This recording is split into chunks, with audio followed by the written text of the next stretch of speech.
Ang malungkot na balita at kalunos-nunos na pangyayari sa ating former 3 Division Champion Jonrel Casimero, na kung saan ay ating napag-alaman na formal nang nagsipag-atrasan ang tatlong fighters na tinatransak ngayon nitong bigating politician, billionaire Chavit Singson. Dalayon mismo sa inilabas na report ng tagapagsalita nitong si Chavit ay hindi raw nagbigay ng anumang sagot ang mga tumatayong managers nitong sina Nonito Donaire, Carl James Martin at Luis Neri patungkol sa inaalok na laban nitong si Chavit Singson kontra sa hinahawakan nito ngayon na walang iba kundi si Casimero.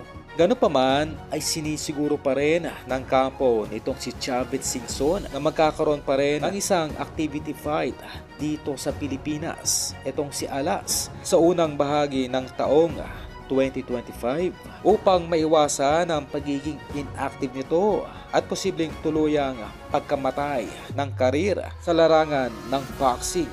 Atin ang naunang naipaliwanag sa previous uploads na expose ngayon etong si Casimero sa mga kaliwat kanang demolition job na pinapakalat mula sa mga koneksyon at galamay ng dati nitong matchmaker.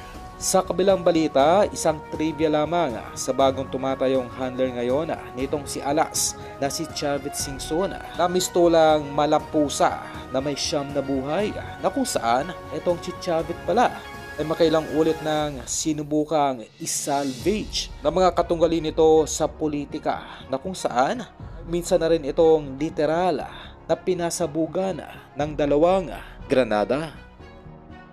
7 times. 6 times ako inambos sa baril, namamatay yung mga kasamahan ko. Ha? Ang 7, granada tinapon, 2 granada. Sak yung granada sa tabi ko, akala ko kumitis, sumabog, tapos sumabog pa yung isa, 2. Mabuti, mataba yung kasayaw ko, so dito lang ako tinamaan. Siya